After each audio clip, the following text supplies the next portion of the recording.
to all my subscribers. This review you'll never see coming.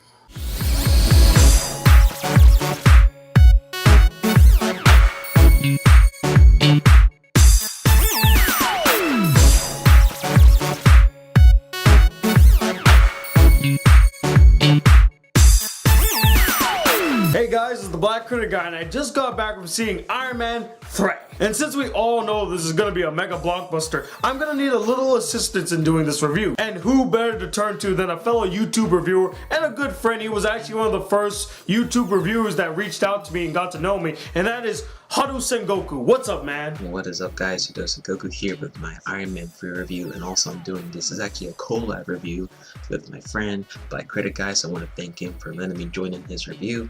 And basically we're going to go down and just talk about Iron Man 3 and this review it. So anyway guys, enjoy, watch, and let's go. So the plot of Iron Man 3 takes place after the events of the Avengers, and Tony Stark is really coping from the experience. You know, he's having anxiety attacks, he can't sleep at night, and as he tries to cope from that stressful ordeal, he also has to handle another rising problem, dealing with terrorists led by the Mandarin. And it follows his struggle externally dealing with the Mandarin and internally. Now everybody and their mother is going to see this movie without a doubt. You're probably watching this on your phone right now as you're waiting in line to go see Iron Man 3, aren't you? Don't lie. And I'm not even gonna beat around the bush, guys. I was really looking forward to seeing this movie. I mean, it's the follow-up to the Avengers. It's phase 2 for Marvel. I want to see where they're going. I was very interested. Now, of course, it's not gonna live up to the Avengers. I mean, that thing was just a masterpiece in itself. But is the film good? Yes. I really had a lot of fun watching this film, and I really love the direction that they took the character of Tony Stark. And in mentioning that, now we get into the things I really liked about this film. First thing, I really liked the direction that they took the character of Tony Stark. I really love the direction of the story. I mean, he's literally pushed to the corner. He has no one to come to his aid. He must use his wits and his intelligence to get out of this terrible situation. And I really appreciate and love how they played off the events of the Avengers and how it really affected Tony Stark personally. I mean, he's dealing with anxiety, he gets nightmares, he can't sleep. I loved how they focused on the character of Tony Stark and the fact that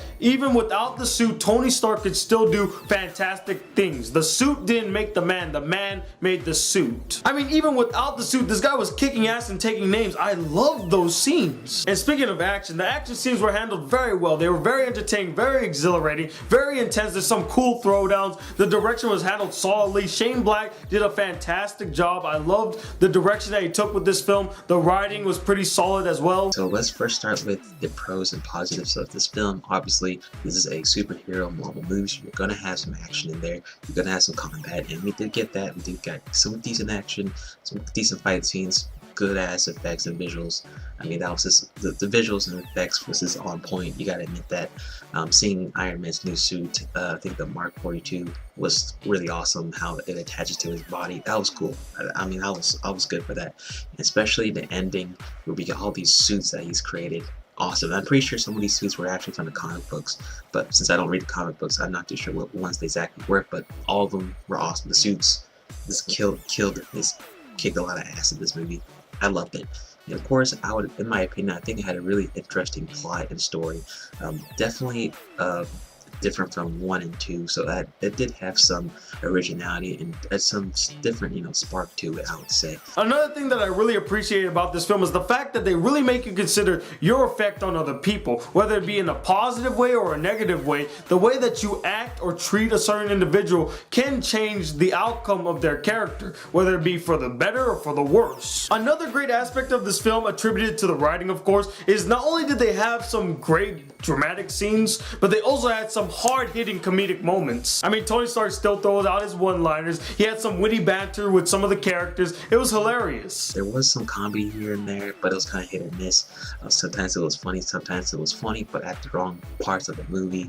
So there was some good comedy in this. I did laugh at least 4 to 5 times. I will admit that. And speaking of the banter between characters and characters in general, I enjoyed most of the characters, and most of them were developed quite well, others not so much, and I'll get into that a little later. But the chemistry was handled very well. The characters were always entertaining. There was not really a weak character in this film, although some characters I felt like they could have been in it more, but they weren't. And lastly, we got the villains, who in my opinion are the most interesting and most menacing villains in the Iron Man franchise, because they really stood out. They were different from the other two, because in the other two they just got into their copycat Iron Man suits and fought with Iron Man, but in this one they didn't really get into Iron Man suits and fought Iron Man face to face, like, oh, Iron Man versus Iron Man. No, they took a different approach to it, and at first I really didn't like the direction that they took the character of the Mandarin, but after contemplating and thinking about it, I actually did end up liking it, and I thought it was very original. I don't really see that in a lot of superhero films, so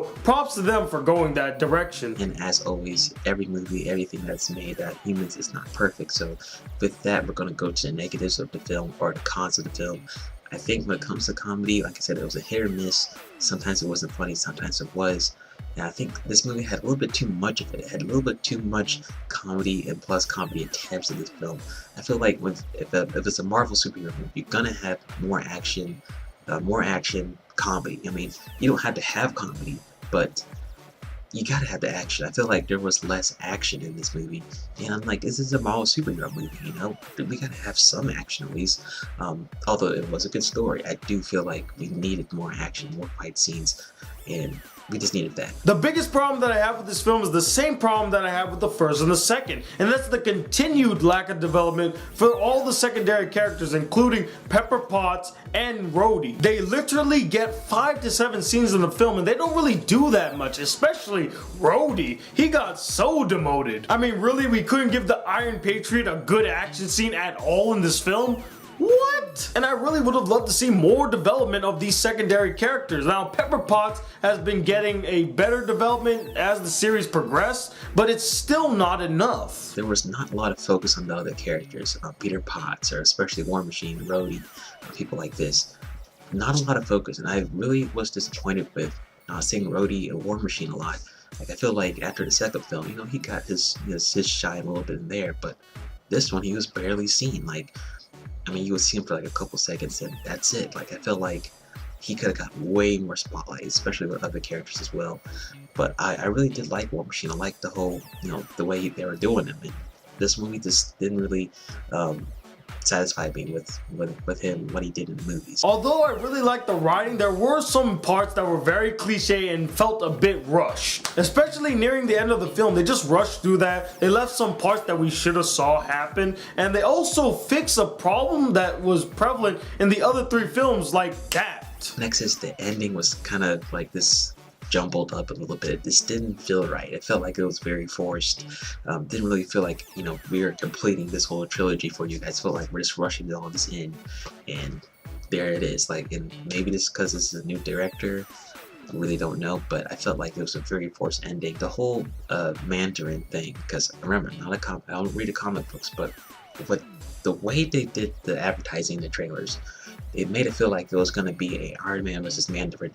It's going to go down like a head-to-head battle, but we got so played in this film, like, it was crazy. Like, as soon as you watch it, you would not expect who the real enemy is. So it was just like, it was kind of corny, and the whole Mandarin versus Iron Man thing we thought we were gonna get, we didn't really get. And this is more of a personal problem, but this really bothered me considering this is a Marvel Cinematic Universe now. Where the hell was S.H.I.E.L.D.? S.H.I.E.L.D. is MIA from this film. Not a single S.H.I.E.L.D. agent, not a single S.H.I.E.L.D. moment. I think they mentioned them once and then that's it. I was just sitting there scratching my head like they just got back from saving the world from aliens, yet S.H.I.E.L.D. is nowhere to be found? What? So with my overall opinion, I do think Iron Man 3 did a couple good things right, comparing it to the second one, but there were also some negatives, like I did state. I still like this one a little bit better than Iron Man 2, I will admit that. This does conclude the trilogy, so it is kind of a bit bitter taste in my mouth though with the ending conclusion of this trilogy. It wasn't as satisfying as I thought it would be. I still think that the best movie was probably the first one. Honest to God, I think the first movie was probably still the best one. It will be interesting to see how we were not going to have Tony, Downey Jr. in there anymore, and we're gonna have new Tony Stark and Avenger 2 and stuff. So it's gonna be interesting how they implement that new actor into the other films. But pretty much it was entertaining, you know, decent action, decent comedy, but I felt like it could have been better. It feels more like an Iron Man 2.5 than an Iron Man 3, like a full third conclusion sequel. But anyway, guys, that's my overall opinion. So with that, I'm gonna give this a 7.5 out of 10. I think that's fair enough. 7.5 out of 10. It's pretty fair enough. It's decent, it's enjoyable, it is entertaining. You will get some action, you will get to see a lot of awesome suits and stuff. It is a Marvel movie. You know, Downey Jr. did do his thing. I did enjoy it. He did, you know, he's an awesome Iron Man, Tony Stark. But overall, even though the film had its minor flaws, it didn't change the fact that I had a blast watching this movie. It was fun, the action scenes were awesome, I loved the direction they took the film, the drama was handled nicely, the acting was good. Robert Downey Jr. forever will be Tony Stark in my eyes. I can't see anybody else playing that role. It's a really fun summer blockbuster, and it kicked the summer off to a nice start, and I'm gonna give this film a 4.5 out of 5 stars. It's one hell of a film, and I honestly think if you're a big fan of the Marvel Cinematic Universe, or if you want to just see a good action blockbuster starring your favorite superhero, Iron Man, I say give this one a watch. So anyway, guys, I hope you guys enjoyed the review. Be sure to thumbs it up, favorite, subscribe to HadouSenGoku. I do a lot of anime and manga on my channel. I pretty much review manga and anime, and also subscribe to Black Critic Guy. He's a really cool dude and does a lot of movie reviews and a lot of anime reviews, so check him out. He's awesome. Anyway, if you checked out Iron Man 3, you know, let us know your thoughts in the comments. Besides that, have a good day, peace out, and I am out. But anyway, what did you guys think of this film? Did you like it a lot, or were you very disappointed and let down by it? And let me know, what is your favorite moment in any Iron Man film?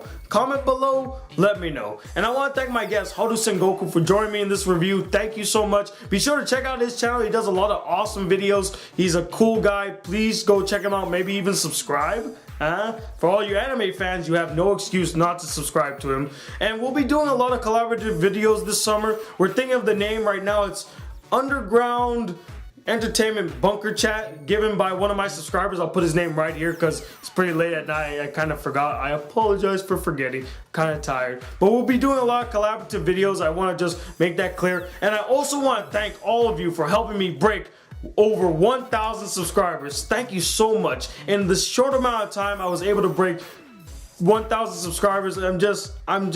I have no words, honestly. I'm just very grateful. Thank you so much for sticking around, watching all my videos. And until then, guys, hit that subscribe button if you're new to my channel. Welcome to the Black Critic Guy. Like this video if you really enjoyed it. Go check out HadouSenGoku's channel. And I'm Tony Wally II from the Black Critic Guy. Till then, peace, YouTube.